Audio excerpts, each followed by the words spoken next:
Alrighty, so today's video is one that hasn't been very fun to do the research on and is not going to be fun for me to record, but I also do think that it's important to talk about.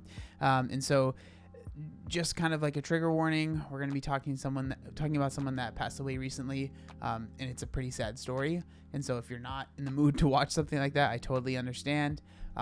But that's what we're going to be talking about today. This is Brittany, or also known on Instagram and TikTok as Sick and Tired of Waiting, and then waiting is spelled like wait, kind of clever. But she describes herself as sick and tired of waiting, working to take back my life, BED, BPD, type 2 diabetes, body positive, bipolar, and hypothyroid. So if you scroll through her account, you can kind of see it's someone that has obviously been struggling with their weight and is doing their best to try and obviously accept, but also work on themselves. And I think that that's really important. This is not a page where it's someone that's just being like, you know, it is what it is. I'm just going to accept what has come. It's someone that is very aware of the situation that they're in, and they consciously are obviously trying to make a change there. So that brings us to this TikTok here. And this is honestly, it's going to be kind of hard to watch because this was posted not long before it was, you know, she was found to be passed away. And so again, it's kind of rough, but I think it's important to watch. So let's go ahead and watch it. Well, before I'll just read this out. It says, "I wish I could turn back time and have not stopped when it got hard, not given up when grief hit me. That's life though. This has to be the final time I pick myself up off the ground because I'm scared I'm going to end up in a very bad place and that my body can't recover from, and then hashtag food addict, food addiction recovery, binge eating recovery, and then weight loss transformation." I ruined my life with food, binge eating, and lack of self-care. And I'm hoping that it's not too late for me this time. I ain't been to the store in 2 years, maybe more now, I guess. I went to the post office once and that was hard. I went to urgent care. So here it's like, obviously it's really sad because she's hoping that it's not too late. And like, obviously there were things that happened that made it to where she wasn't able to see this through. But I do think that the fact that this video exists is a message to a lot of people, hopefully, and it hopefully does help people that are in a similar position to where she's at. And like, this isn't a video where I'm trying to say, well, told you so, you should have worked on yourself. Like, it's clear that she wanted to. And I think that that's really important when people talk about food addiction or people that have struggled with their weight, has struggled with eating. It almost feels like people are just, it's like, just figure it out. It's easy. It's not, right? Like, it's clear that this is someone that has probably worked for the majority of her life trying to figure those things out. And for whatever reason has failed time and time again. That is something that so many people deal with, right? And so it's not just, at the end of the day, like, it's not just as simple as you just got to want it. Because it's clear in this video that she wants it, right? And like, if you're someone that has struggled, you know what it's like to want it and then just feel like it is impossible to achieve.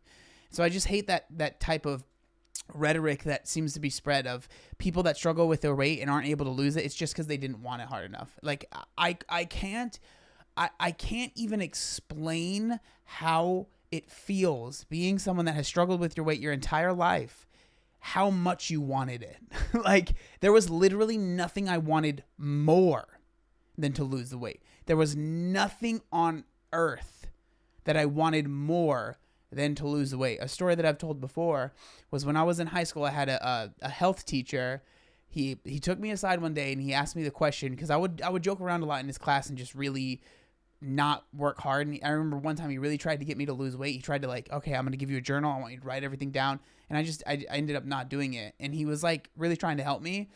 And he took me aside and he was like, "John, I want to ask you a serious question. If I were to grant you one wish, what would it be?" And at first I didn't answer. And he was like, "Would it be to be thin?" And I was like, "Yeah." Kind of almost like broke down. That's all I wanted. Like, I would have dreams of no longer being the size that I was, right? Being able to enjoy the things that I wanted to enjoy. And so to say that someone just doesn't want it enough, I just disagree. But care, and I thought my legs were going to give out from under me because I had to stand there the entire time after walking in. You know, I kept just looking back at the chair and just praying that I could just make it another second until she was done with me. You know, I couldn't even probably go check the mail right now. Between, you know, the growth I have in my fupa, so not my apron, but my pelvic region. It's about 30-40 pounds now. I go in January to see what it is, because apparently there has been a big misunderstanding where my doctor thought I was having issues with my apron, but no, it is the growth below that I have to physically move when I walk. So here, this is obviously something that I've said many, many, many, many, many times. And as you can see, actually, right here on the right, Tess Holiday commented, "I'm sending you love," right?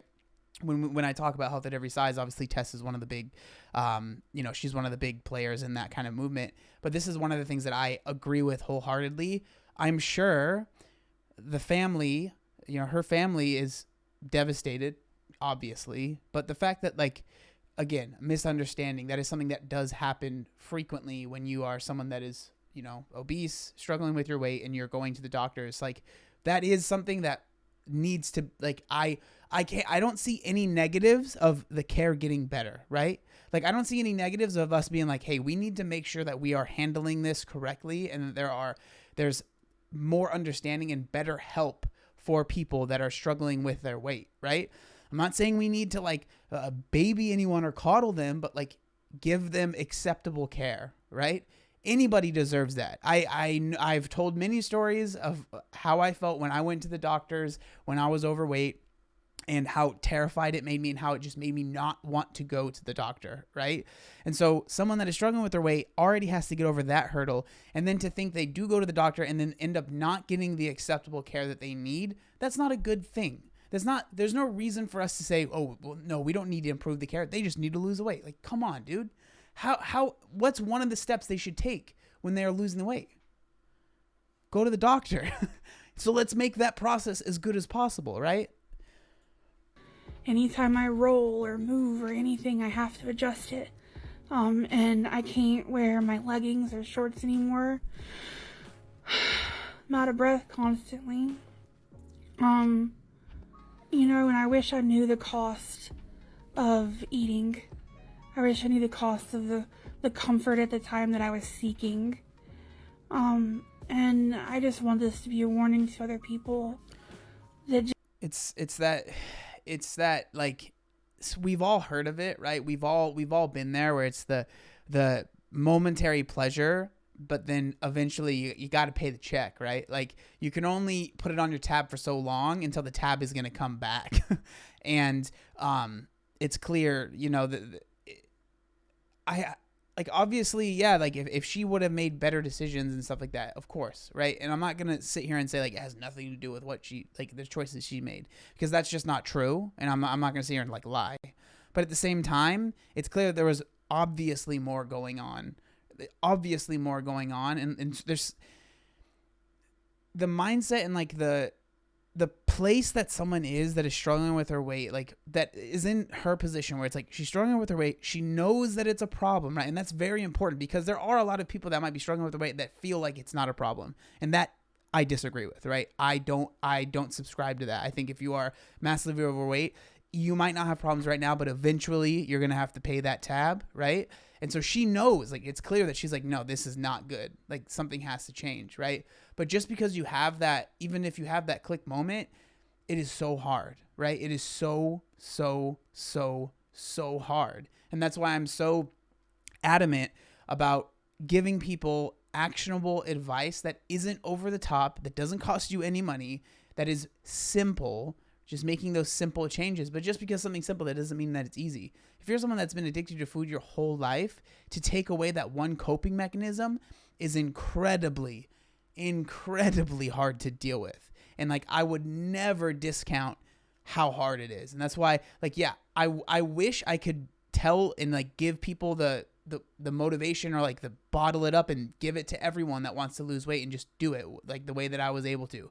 But I understand that that's just not possible for most people. So that's why, especially more recently with Ozempic becoming more popular, semaglutide, all of those drugs, the different surgeries, like I am, as long as someone is learning proper nutrition while they do these things and they are really, soaking up that knowledge, I'm not against any sort of way to make that happen for yourself, because I feel like I would be a hypocrite, right? If it's like, you can only do it this one way, that's the only way. Like, I think that any way that helps someone get out of this, right? It's clear that which is something that I've talked a lot about, is you feel trapped in your own body. And that is a horrible, horrible, horrible, horrible feeling. Horrible feeling. Just need to hear the hard truth, that if you keep it up and you keep, gaining and not taking care of yourself and moving around and doing what you need to do, your health is going to decline. Possibly, this is my experience, but my health declined. I do what I need to do, to take care of my husband and stuff still, and I make things work, and I can do the things that I need to do, but they're very, very hard.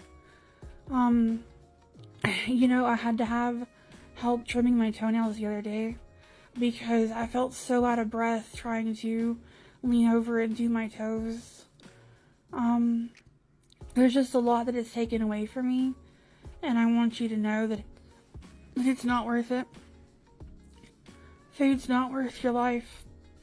And it's powerful. I mean, yeah. I really hope that I can turn it around this time, because it's really scary how bad things can get.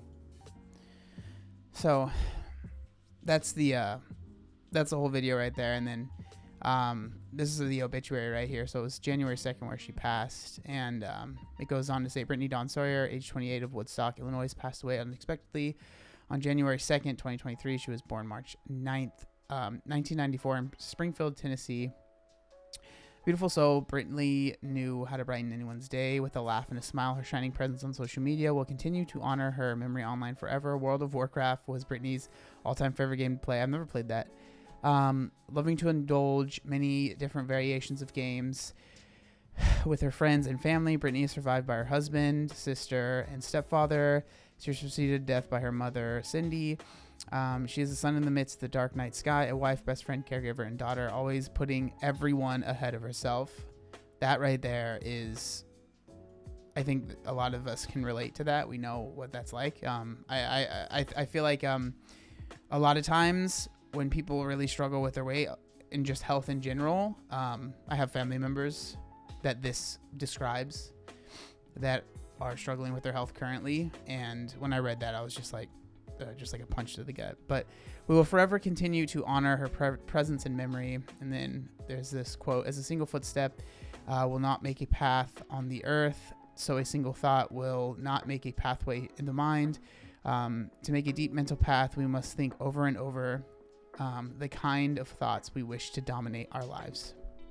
Henry David Thoreau. So at the end of the day, the reason that I wanted to share this story is, one, it seems that she wanted this story to get out to as many people as possible, right? Like to share, like, hey, this is not something that I'm happy with, and I want to make a change, right? Sadly, that wasn't able to happen for her, but hopefully more people will see this video and they'll be able to, maybe it'll help them, motivate them to make some sort of change for themselves. Now, with body positivity and health at every size, one thing that I really agree with them is like your body isn't everything, your physique isn't everything, the way that you look isn't everything. But where I disagree is that your body, you only get one of them, right? And when that starts failing, you have nothing, right? Like you lose everything if you let that one thing go, right? So should it be the only thing you think about and the thing that consumes your entire life and like all you can think about? Probably not. But it should be not. You shouldn't get to a point where your body is now restricting you from living the life that you want to live, or just living at all, right? Like if your body is shutting down so much to where that's happening, obviously that's a problem. And that's like, I really worry that the people that get really deep in the health at every size or body positive movement, as we get older, these issues are going to come to light probably for a lot more people, right? That tab is going to need to be paid. And I don't want people to end up in similar positions. And I'm sure she would agree with that as well.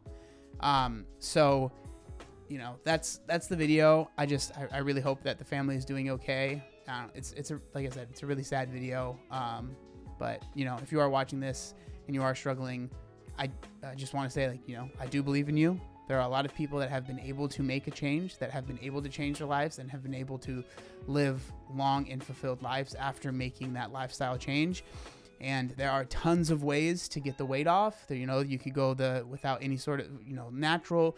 You could look up different diets. You could look up some sort of surgery. You can look up some sort of, you know, medical intervention, whether that's drugs, whatever it might be. There's a lot of options out there. Obviously, really think hard before you take any of the more serious options, because there are a lot of options that don't have really many side effects that work really well, right? Like natural or whatever. But I'm not against getting any sort of help that you need. But to Brittany, you know, and your family, I'm really sorry that this happened. But I hope that your message that you wanted to share at the very end gets out there.